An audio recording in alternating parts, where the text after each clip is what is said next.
In this video, I want to show you as a wedding videographer how you can capture a ceremony super well all by yourself. No matter the size or the location of the ceremony, I'm sure that after watching this video that you will be confident walking into your next ceremony and shooting it. And I'll try to make this video short and quick for all you people with short attention spans, but even if you don't watch the whole video, I still want to give you a free shot list for all the different things that you can shoot during a ceremony. That download link will be in the description of this video. You can go ahead and download it. You don't have to watch this, but it would be cool if you did, because I think I got some good stuff for you. So with that, let's briefly talk about ceremonies. They're objectively a very high stake time of the day. While we can set up a shot how we want it during a portrait session or redo a drone shot 3 times or ask the makeup artist for the bride to redo the lipstick for a whole minute, the ceremony is for sure the biggest live event portion of the day. And I mean, it's very important too. This is the crescendo of the whole wedding day. This is the buildup of everything they've been planning for. They're actually getting married. And because of that importance and because it's a live event, it's a lot of pressure. If you've been a wedding videographer for a while, I'm pretty sure you've probably had the similar nightmare to me of missing the first kiss shot or forgetting to press record whenever the bride's coming down the aisle. And maybe in real life, you've also had the similar scenario of the officiant just off the cuff out of nowhere being like, all right, man, go ahead and kiss her. And then you're like halfway on the other side of the ceremony, you're not ready, and you just have to like whip your camera around or you miss it. That kind of stuff happens. So I definitely get why there's so much pressure as a wedding videographer on capturing everything here and why we don't want to shoot it by ourselves. But for 90% of the weddings that I shoot for my company, I'm doing them entirely on my own. And moreover, whenever people watch the ceremony portion of my highlight film, sometimes they ask me if I have a 2 or 3 man crew with me. Well, it's just me, and I really enjoy shooting ceremonies, but it wasn't always that way. Years ago, ceremonies were by far my least favorite time of the day. And this came down to 2 different reasons. Firstly, they felt really boring. I mean, I was just standing in the back, shooting the same shot over and over again while somebody talked for 20 to 30 minutes. And secondly, I hated editing the ceremony portion of the film. It always felt like I didn't have enough shots, or if I had those shots of like the processional or them standing up the front, it was just a jump cut of the same angle over and over. It felt disjointed. It didn't feel cinematic, and it didn't really match the rest of my film. And because I used to be an engineer and I have this problem-solving brain, I didn't want to settle either, and so I started to try to figure out why. And since I started learning why, and that's what I'm going to talk about in this video, the ceremony portion of the day has become my favorite part of the day to shoot. And that's because I've learned to start enjoying capturing emotion. Emotion moves people, and I want my wedding films to move people. And in order to get my wedding films to move people, I have to have emotion in them. And as luck would have it, the ceremony is the climax of the emotion of the day. There's so much emotional weight during the ceremony. And so because of that, over the years, I learned that I really wanted to capture this emotion. And then in contrast to how it used to feel, I wanted to make my ceremonies some of the best parts of my wedding films. So enough with my backstory, but I felt it relevant to tell you guys before we dive into these 10 points of how to shoot ceremonies better and by yourself, because I want you guys to have context for why I am talking on this and why I feel so passionately about it. All right, cool. Let's dive into the first one. Firstly, you need to talk to the officiant at least for a few seconds before the ceremony starts. You're probably already going to be bumping into them if you're miking them up. And during that time, when you're fumbling with their collar or putting a mic in their back pocket, you can be like, hey, how long do you think your ceremony is going to be? And you can ask them, what is the phrase that you're going to say before you actually pronounce them husband and wife? And then you can just be honest with them, address the elephant in the room for yourself. I've had officiants in the past that really didn't give us any warning, and the photographer and myself weren't ready. And that's our job to capture this biggest moment of the day, that first kiss during the ceremony. And they'll always tell you, so make sure you're doing this first. So number 2 on this list is I'm not scared to move around anywhere. I want to be respectful of people. I will always be courteous as I move around, but I'm a buzzing bee flying around that ceremony, especially during the processional. You heard me talking about jump cuts a little bit ago, and that processional used to be one of the most jump cut heavy portions of my film, but now I'm jumping around to different sides of the aisle on the left and right side, almost every other person getting a different angle of them. I love putting the processional into my wedding films. You might not know these people, but those groomsmen and those bridesmaids are some of the most important people in their life, and seeing them laughing or smiling or doing finger guns or hugging the groom at the end of the aisle, that's some really valuable emotional content, and make sure that you're making it look beautiful. And so switching up your angle is going to get rid of that kind of gross jump cut feel. Now, there's going to be times where you're going to be standing in front of people or you have to move to get a certain shot in a certain position. This is inevitable, especially if you're moving around. Just be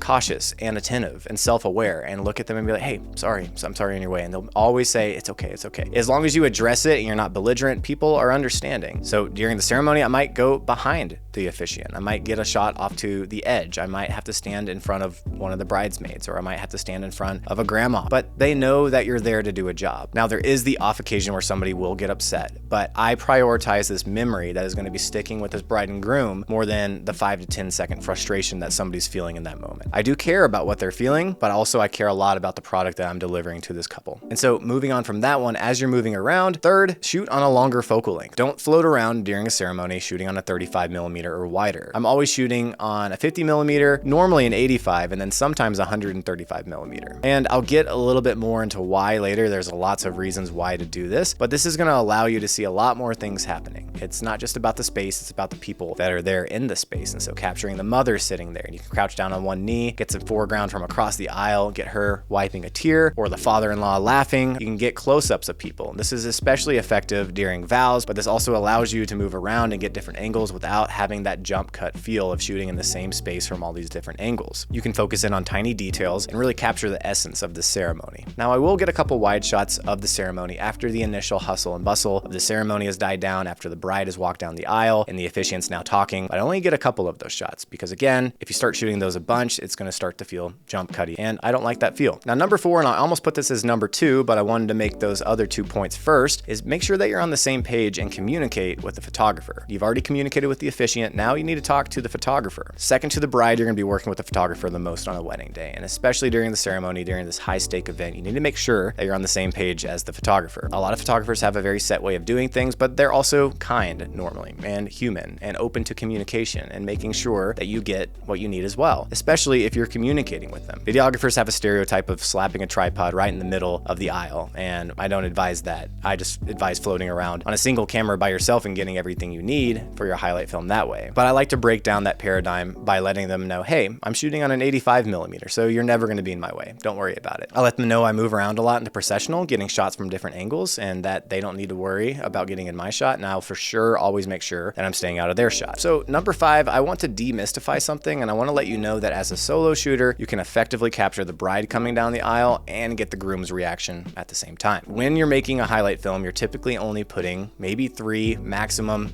7 to 8 seconds of the bride walking down the aisle. And a lot of time you have more time than that of them actually walking down the guest portion of the aisle. They're walking from further away. The groom locks eyes with her, and it's probably closer to 10 to 20, sometimes 30 seconds, depending on the space. During that time, you have time to get multiple shots of both people, both the bride and the groom. And if for some reason that explanation doesn't make sense, you can reach out to me here on YouTube or on Instagram for further explanation. Or I actually play this out in a full BTS of me shooting a 3-day destination wedding in Tulum, where I break down all the adventure sessions with the couple, the full wedding day from the getting ready all the way up to the ceremony to the dancing and them jumping in the pool. This will give you a very tangible look into how exactly I'm shooting these weddings, as well as seeing all the shots that I get during that from all these different angles. So moving on, number 6, make sure that you're doing a long and steady hold on them reading their vows. This is another perk of shooting on a long lens because we want to get up close, get their face during that emotional swell when they're reading their vows. We want to make sure that we capture that well. Make sure that you capture the entirety of their vows, even if they're 5 to 10 minutes long. There's probably going to be a fly that lands in your nose or a bead of sweat running down your forehead that you're going to want to itch, and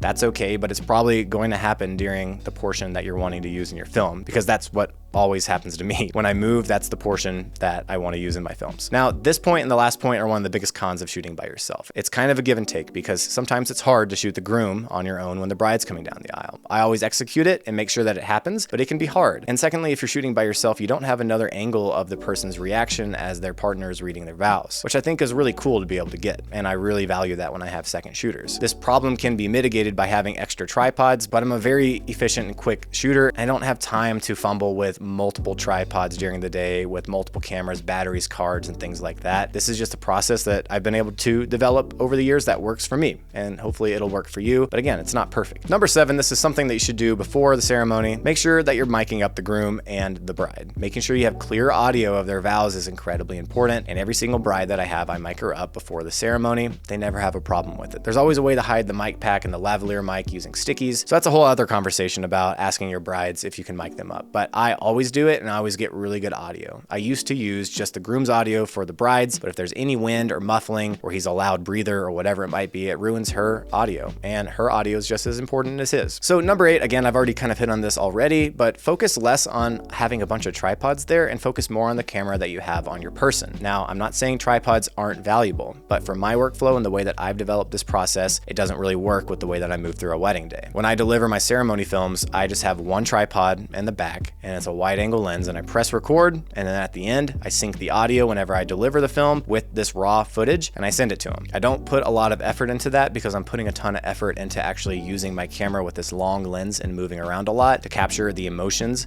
and the ceremony very well. All right, getting close to the end here, number 9, and this is something that happens right after the first kiss, but once you capture that, go ahead and switch to a wider lens again. I use my Free Design's tri-lens holster whenever I'm shooting to change my lenses really quickly and efficiently, which I highly advise you get something like this so that you can move quickly as a solo shooter. But I'll switch from the 50 or the 85mm that I'm shooting on right next to the photographer with, go ahead and switch to a 35mm or a 25, and then I'll follow backing up the bride and groom as they walk toward me down the aisle. And so last but certainly not least, this is really important, and this is more of the why behind everything that you're doing here, but it's to reshape your thinking on how and why you're shooting a ceremony the way that you are. If you follow my work at all, or if you're in my educational program, you know that the why is incredibly important to me. But I want you to transform how you think of a ceremony. It's not about the space.